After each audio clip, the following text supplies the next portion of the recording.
जय श्री कृष्ण दोस्तों, जय श्री राधे। दोस्तों, भगवान राम की कथा ऐसी कथा है जो आपकी हर व्यथा को मिटाती है। अगर आप राम कथा का एक एक पात्र देखें तो ऐसा ऐसा प्रतीत होता है कि जैसे वह अपने अंदर ही है। राम कथा का एक एक पात्र आपको अपने अंदर महसूस होगा और आप जब उससे अपने आप को जोड़ेंगे तो आपको सही मार्गदर्शन मिलेगा। तो दोस्तों, आइए सुनते हैं कि क्या है राम कथा, कैसे प्रारंभ होती है। दोस्तों, अयोध्या नगरी के एक राजा हुए जिनका नाम था दशरथ। राजा दशरथ सोचिए इतने पराक्रमी राजा थे कि देवताओं के युद्ध में राजा दशरथ सेनापति की भूमिका निभाते थे।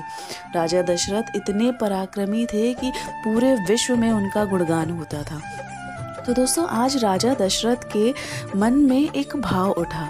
राजा दशरथ की 3 रानियां थीं, कौशल्या, कैकेयी और सुमित्रा। तो आज इनके मन में एक भाव उठा कि मैं जीवन के चौथे पन में पहुंच गया हूँ, वृद्ध होने को आ रहा हूँ, पर मेरे कोई संतान नहीं है। ऐसा सोच के दुखी हो जाते हैं। शोकाकुल अवस्था में ही गुरु वशिष्ठ के पास पहुँचते हैं। गुरु वशिष्ठ के पास जब पहुंचते हैं, गुरु उन्हें शोकाकुल अवस्था में देखते हैं तो उन्हें सांत्वना देते हैं कि आप परेशान ना होए राजन।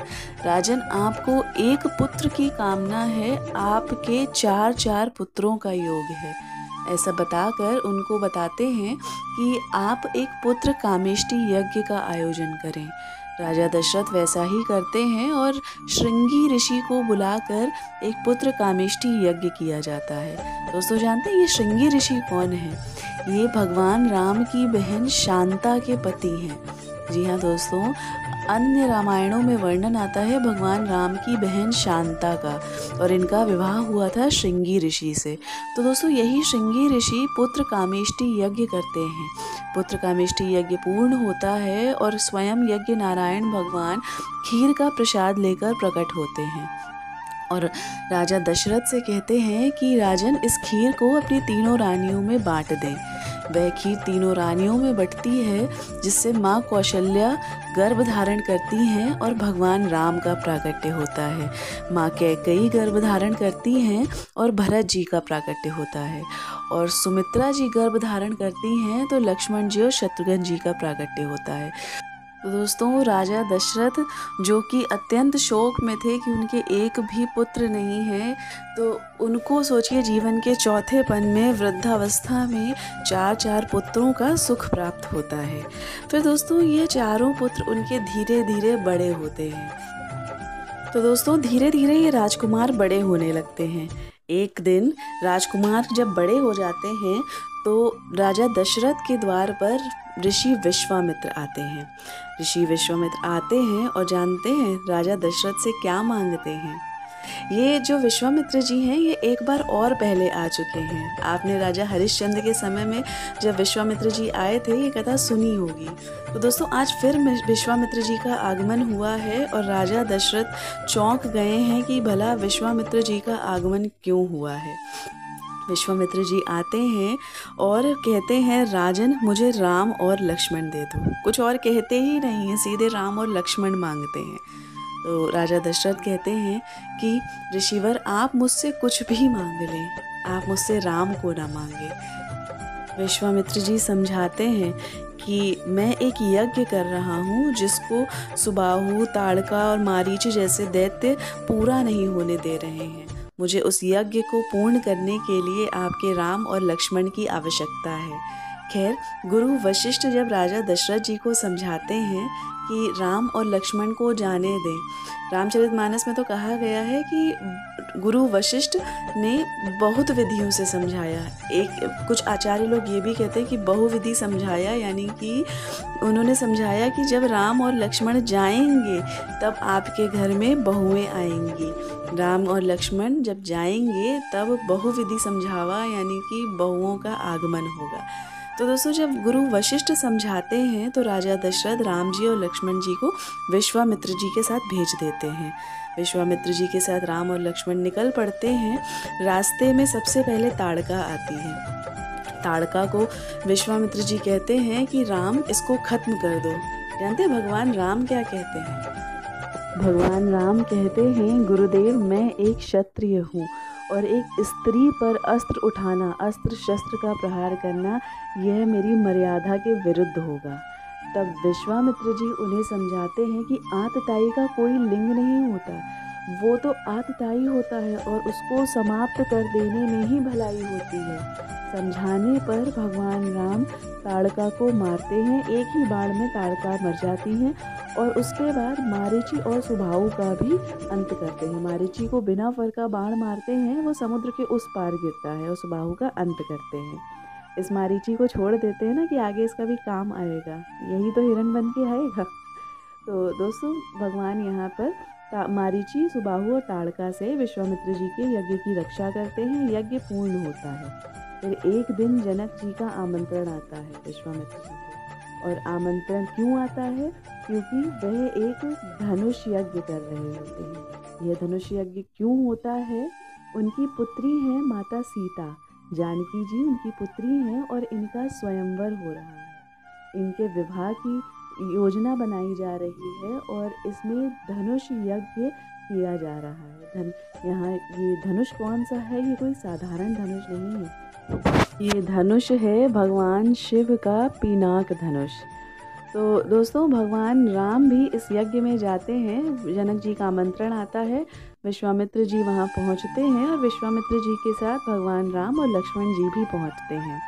धनुष यज्ञ का दिन आता है। एक बात और आपको बता दूं दोस्तों, जानते हैं धनुष यज्ञ से पहले के दिन में जब माता सीता गौरी पूजन के लिए गई थी तो भगवान राम और माता सीता की भेंट हुई थी पुष्प वाटिका में। भगवान राम और लक्ष्मण जी गुरुदेव की पूजा के लिए पुष्प चुनने गए थे और वहाँ पर माता सीता गौरी पूजन के लिए गई थी। माता सीता भगवान राम को देखती हैं और मानो मन ही मन उनका चयन कर लेती हैं। जब गौरी पूजन कर रही होती हैं तो माता पार्वती से भगवान राम को उनके पति रूप में प्राप्त करने के लिए आशीर्वाद मांगती हैं। माता गौरी आशीर्वाद देती हैं कि जिनको आपने मन में बसाकर पूजा की है वही आपको वर रूप में प्राप्त होंगे। आपने वो पंक्तियाँ सुनी होंगी ना, मन जाहि राच्यो मिलहि सोवर सहज सुंदर सांवरो, करुणा निधान सुजान शील स्नेह जानत रावरो। तो दोस्तों ये पंक्तियाँ इसी प्रसंग की हैं। माता गौरी उन्हें आशीर्वाद देती हैं कि जिनको मन में बसाकर आपने पूजा करी है वही आपको वर के रूप में प्राप्त होंगे। अगले दिन धनुष यज्ञ का दिन आता है और राजा जनक की सभा में दूर दूर से बड़े बड़े पराक्रमी राजा आए हैं और इस शिव धनुष को उठाने का प्रयास करते हैं। दोस्तों कि इस शिव धनुष को उठा पाना तो किसी भी राजा के लिए दूर की बात हुई, उसको हिला भी कोई नहीं पाया। फिर इन 10,000 राजाओं ने इसको उठाने का प्रयास किया। रामचरितमानस में वर्णन आता है कि जब एक एक करके कोई नहीं उठा पाया तो 10 सहस्त्र राजाओं ने एक साथ प्रयास किया, तब भी उस धनुष को हिला नहीं पाया। जानते हैं दोस्तों इस धनुष की खास बात क्या थी? यह जो धनुष था, यह जो उठाने वाले व्यक्ति का अभिमान था, उसके बढ़ते अभिमान के साथ इसका वजन बढ़ता जाता था और यह और भारी होता जाता था। फिर जब जनक जी ने उस सभा में सभी राजाओं को दुत्कारा और ललकारा कि क्या यह धरती वीरों से शून्य हो गई है? क्या इस धरती पर अब कोई भी वीर नहीं बचा जो इस शिव धनुष को उठा पाए? मैंने गलत ही निर्णय ले लिया, अपनी पुत्री को अब मैं अविवाहिता ही रखूँगा, या तो मैं अपना इस प्रतिज्ञा को तोड़ूं, नहीं तो अपनी पुत्री को अविवाहित रखूं। यह मेरे लिए कितने शोक की बात है। जब पूरी सभा में ऐसे ललकारते हैं कि यह इस धरती पर क्या कोई वीर नहीं है, तब लक्ष्मण जी को क्रोध आता है। लक्ष्मण जी कहते हैं कि राजन, आपने कह कैसे दिया कि इस धरती पर कोई वीर नहीं है? ऐसे धनुष तुम अपनी बाल्यावस्था से ऐसे चुटकियों में तोड़ते आए हैं। लेकिन फिर भगवान राम जाते हैं और उस धनुष को प्रणाम करते हैं, गुरुदेव को प्रणाम करते हैं और बड़े ही सहज भाव से उस धनुष को उठाते हैं और वह धनुष भंग किया जाता है और पूरे संपूर्ण विश्व में तीनों लोकों में जय जयकार होने लगती है। धनुष टूटता है और धनुष की आवाज़ जो है भगवान परशुराम के कानों तक भी पहुंचती है। एक बात और दोस्तों, जानते हैं धनुष भगवान राम से ही क्यों टूटा?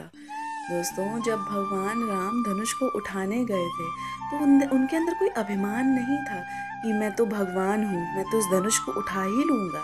नहीं दोस्तों, भगवान राम ने बड़े ही सहज भाव से अपने गुरुदेव को प्रणाम किया, धनुष को प्रणाम किया और फिर उस धनुष को उठाया। तो दोस्तों, धनुष की क्या खास बात थी कि अभिमानी व्यक्ति के हाथों से तो वह उठ ही नहीं सकता था। जैसे जैसे व्यक्ति का अभिमान बढ़ता, धनुष का वजन भी बढ़ता जाता था। इसलिए दोस्तों, भगवान राम ही धनुष को उठा पाए। इसके बाद दोस्तों, परशुराम जी का आगमन होता है। जैसे ही ध्वनि कानों में पड़ती है, परशुराम जी का आगमन होता है। परशुराम जी क्रोध में आकर पूछते हैं, यह शिव धनुष को किसने तोड़ा।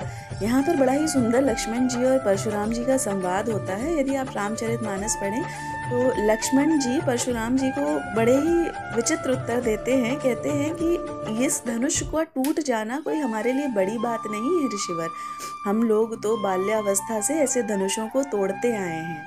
लेकिन खैर, राम जी के समझाने पर और राम जी ने क्षमा मांगी। उसके बाद परशुराम जी का क्रोध शांत होता है और परशुराम जी भगवान राम को एक और धनुष पे प्रत्यंचा चढ़ाने को कहते हैं। यह धनुष कौन सा है? यह भी कोई साधारण धनुष नहीं है दोस्तों, यह धनुष है श्री हरि का धनुष। इस पर अगर प्रत्यंचा चढ़ा लिया तो यानी भगवान राम स्वयं नारायण हैं। जो धनुष अब परशुराम जी ने भगवान राम को दिया है, यह श्री हरि का वह धनुष है जिसको स्वयं श्री नारायण ही उठा सकते हैं। तो दोस्तों, भगवान राम के हाथों में ही धनुष जैसे ही आता है, जैसे धनुष हाथों में आता है, प्रत्यंचा चढ़ जाता है और भगवान परशुराम यह दृश्य देखते हैं और सोचते हैं कि यह कोई और नहीं है, स्वयं नारायण है।